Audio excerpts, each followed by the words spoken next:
Since my name is not normally this large, but since it was a TED talk, they adopted a TED format. So my topic's a little different, but I think it does fuse the peace box and the war box that we heard earlier, because it's very much a dimension of global security. And I would argue, and I hope you'll agree at the end of my talk, this is a domain which is very much an emergent threat, but neglected. So it is infectious disease at one level and its relentless dynamics. We are facing old foes resurgent. Most dangerous place now in America is a hospital in terms of antibiotic-resistant infections. If someone had to say to me, what do I consider to be the biggest single infectious disease threat, it is still pandemic flu. We have the much publicized Hollywood apocalyptic dimension of new diseases like Ebola. Things move fast around the world, and we must, of course, add to this bioterrorism, and as I'll end with my talk, new technologies will in fact alter this entire dynamic. But we again have a silo problem, and that is the fact we've tended to look at human health separate from animal health, separate from ecosystem health. They're inextricably linked. Most of the diseases that now affect us are called zoonoses. They come from animals. At the same time, strategically, how do we feed 9 billion people going forward? Of the 6 billion people with us today, 2 billion of them don't have access to clean water.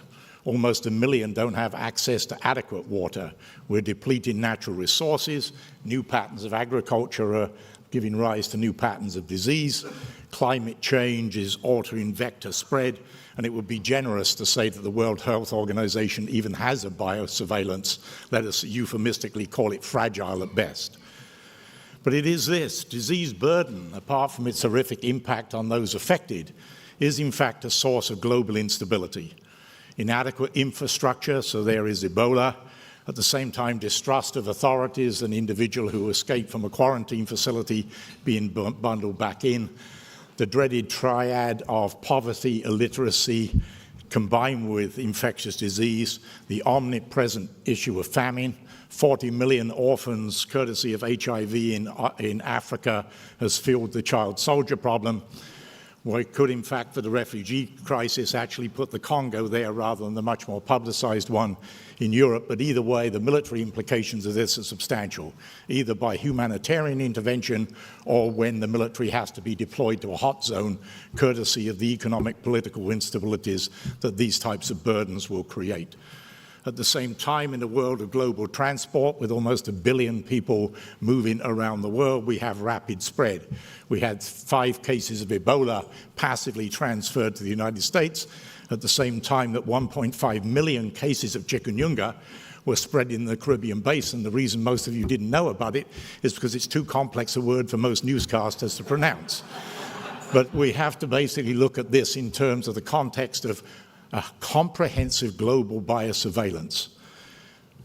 Zoonoses are the biggest single challenge we face, not just pandemic flu. HIV had its origins in monkeys and primates. West Nile, a complex interplay between animals.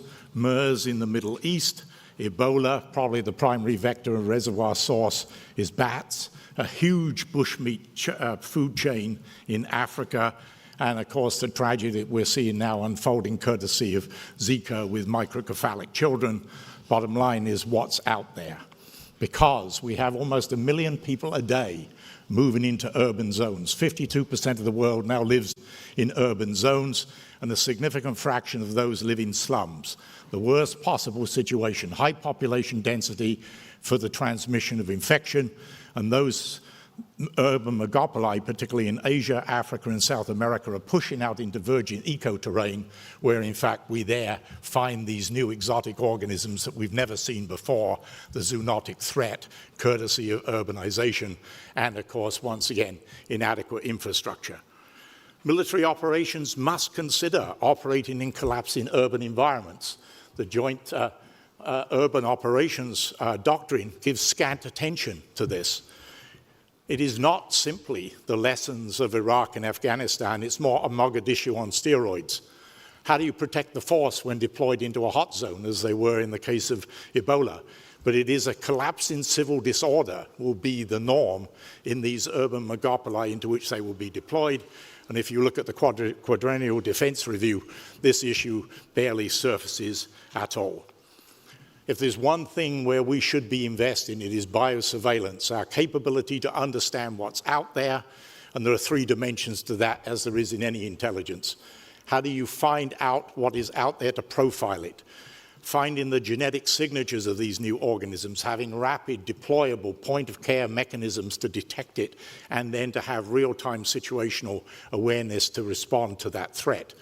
We have to sample broadly. One always sends one's best graduate students to sample the nostrils of seals, but that means if their paper only gets a B. The bottom line is the fact that we have this broad spectrum of sentinel species.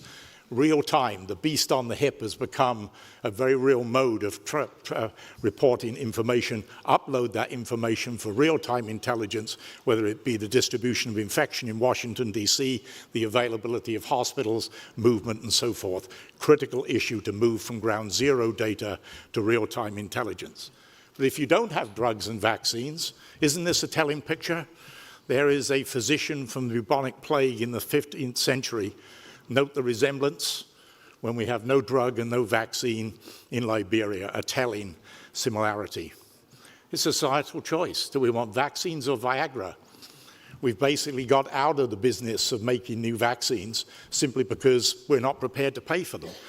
If we're going to deal with these issues, we're going to have to re-incentivize industry to re-engage. Industry spent over $110 million engaging on Ebola, and then suddenly it's out of sight, out of mind. That's $110 million they have to bear as a loss on their balance sheets. We have to be far more proactive. Out of sight, out of mind by definition. Comfort and complacency are always the enemies of vigilance and preparedness, whether it be nations, corporations, or sports teams. 1947, penicillin. It was predictable that in 2010 we would have a growing antibiotic resistance problem. We now have the first organisms with us which are resistant to every single antibiotic that we have. Slow mobilization.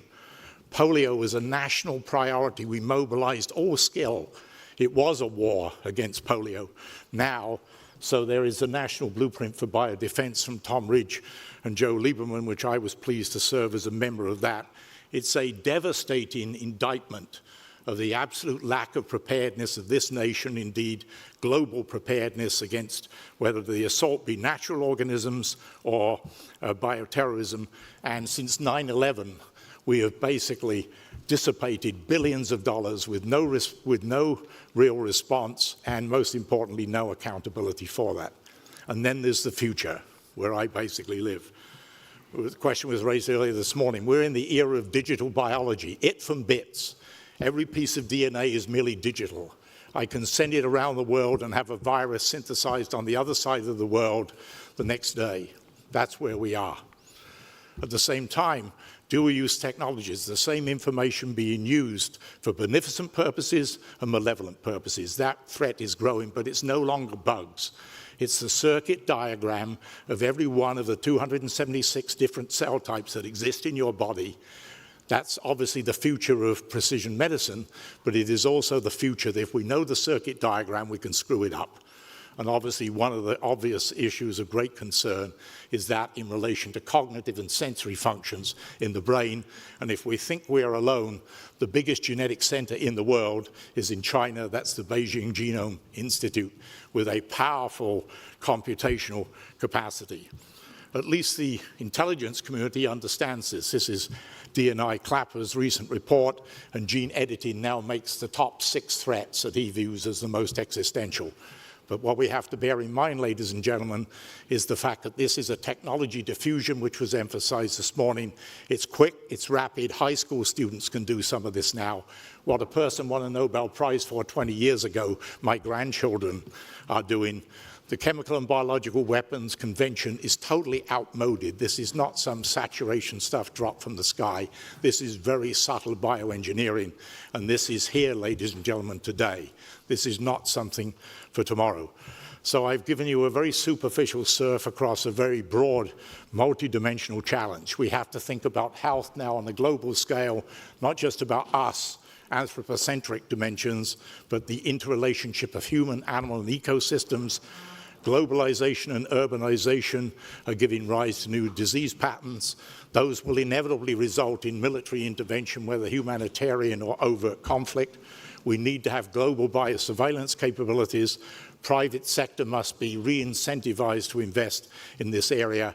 And the symposium in its own right, perhaps next year in future war, is where will synthetic biology and the expanding dual-use threat take us? And we indeed have major gaps in our preparedness, both at the level of strategy, policy, and capabilities. So with 11 seconds left, I hope that that is at least a superficial surf across a fascinating subject. Thank you.